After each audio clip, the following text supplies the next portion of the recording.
We all got that picture in our heads, don't we? That mental image of what a good Christian family looks like. Especially my culture. I come from a Mexican American family, and let me tell you, we had perfect down to a science. But I found out the hard way that pictures are flat and they don't show what's rotting behind the frame. If you've ever felt exhausted from holding up a picture perfect family, I want you to stay with me because today we're going to talk about putting that frame down. Now, growing up, we were the family in the pew every single Sunday. It didn't matter if you were sick, it didn't matter if you stayed up all night, and it definitely didn't matter if your heart was broken. You showed up, you smiled, and you played by the church rules. It wasn't even a question. Even if my brother pinched me or my sister stuck her tongue out at me, we were to be well-behaved children in the pew, and that was our job. Looking back, I gotta wonder, did my parents feel that same pressure when they parented them? Was this just a baton of silence that we passed from one generation down to the next? Because I caught myself doing it when I became a mom, and suddenly I turned into my mom. Act right, don't embarrass us. And I was terrified if my kids weren't perfect out in public. Because to me, if people saw my kids not being perfect, they would think I was a failure as a parent, or that my husband was a parent, because bad kids equaled bad parents. That was what I was taught. And then one day, I'm hanging around with my girlfriends, and their kids were starting to act up. I mean, wild. And I froze. But my friends corrected their children, sure. But when the kids walked off, then my friends lost it in laughter. They said kids are kids and things happen, and it's better now for them to learn than when they're an adult. It was like oxygen. I realized, wait a minute, we can be real. We don't have to perform. Our kids don't have to be perfect all the time in public. In fact, that's what I was learning, because that's what I was expecting of my kids. And I want to ask you right now, are you acting like a correctional officer? Because I know I was, just to protect our image. Is it with your kids, your marriage, your job? You know, that moment my friends showed me how they cared for their children, it loosened that chain of perfectionism. But I have to be honest, my poor first two kids, they really bore the brunt of my need for that picture perfect image. I'm so thankful that mom who reminded me that no one is perfect. But here's what I didn't realize. That chain I was holding on to, it was attached to a bomb, and it was ticking. It waited 20 years to go off. Fast forward, I'm in my 40s. I'm writing a book about my life. I felt God put this urgency in my heart to write my story. And my husband agreed, because at this point, I truly had thought I had dealt with the deep-rooted pain from my past. Yes, I was sexually abused, as I've shared on other videos. But I had done the hard work. I had gone to the endless counselors, and I had a good relationship with God that I had grown by leaps and bounds.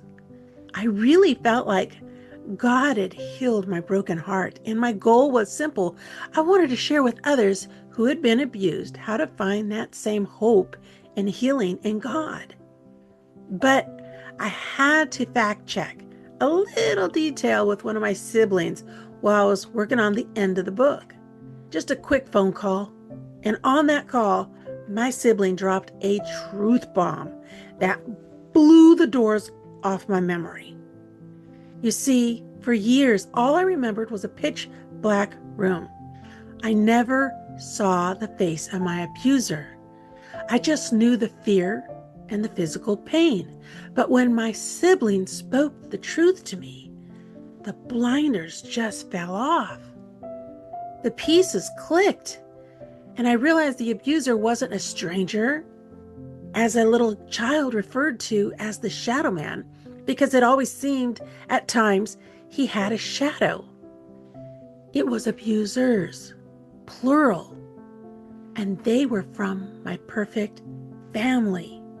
The ones sitting next to me in church, the ones who filled my memories of childhood, camping, holidays, school, the ones I thought loved me. I looked around and realized I'd been surrounded by actors. And I was the only one who didn't know the script. Now, this is the danger of the image of perfection. When we value looking good over being good, we create safe harbors for sin. We create dark rooms where secrets can grow. And I know this is heavy. If you have a pitch black room in your memory or a secret that you've been afraid to look at, please hear me. You aren't crazy. You aren't alone. God sees in the dark. So there I was, staring at the book that was ready for the editor and holding a fully broken heart. I had a choice. Option A, I shut my mouth. I protect the image. I let the perfect Mexican-American Christian family stay perfect on the outside. But that meant I would have to throw away the book. And there was no way to tell the story without revealing this vital truth. And that meant I would be saying no to God, who gave me what I believed was this assignment to write my story to help others to find hope in Him. Or B, I tell the truth. I ruin the family photo. I lose the relationships that were important to me. But I realized something else. By confronting the people who abused me, I was actually offering them a chance to get set free like I was set free. Even though they used me for their own gratification, my walk with Christ had given me the maturity to see that they were in bondage too, in this secret. My hope for their redemption was huge, and I wanted freedom for me, but also prayed they can have it too. I also realized that if I told the truth, I'd be joining the 97% of victims who were abused by their family members. I would finally have a story that was real and not just relatable. And the enemy, Satan himself, loves a secret. He loves a perfect family because he knows as long as we're pretending, we aren't healing. Let me repeat that again. As long as we're pretending this or that, we're not healing. We're not feeling. And here's the lesson I need you to get today. More than anything, God cannot heal a lie. He can only heal the truth. It was God's perfect timing. He waited until I was strong enough in my walk with Him to handle this secret. Did the truth hurt? You better believe it. However, now I understand that God can heal wounded hearts. It might be instantly, or it might take time as He walks the journey with you, like He did me.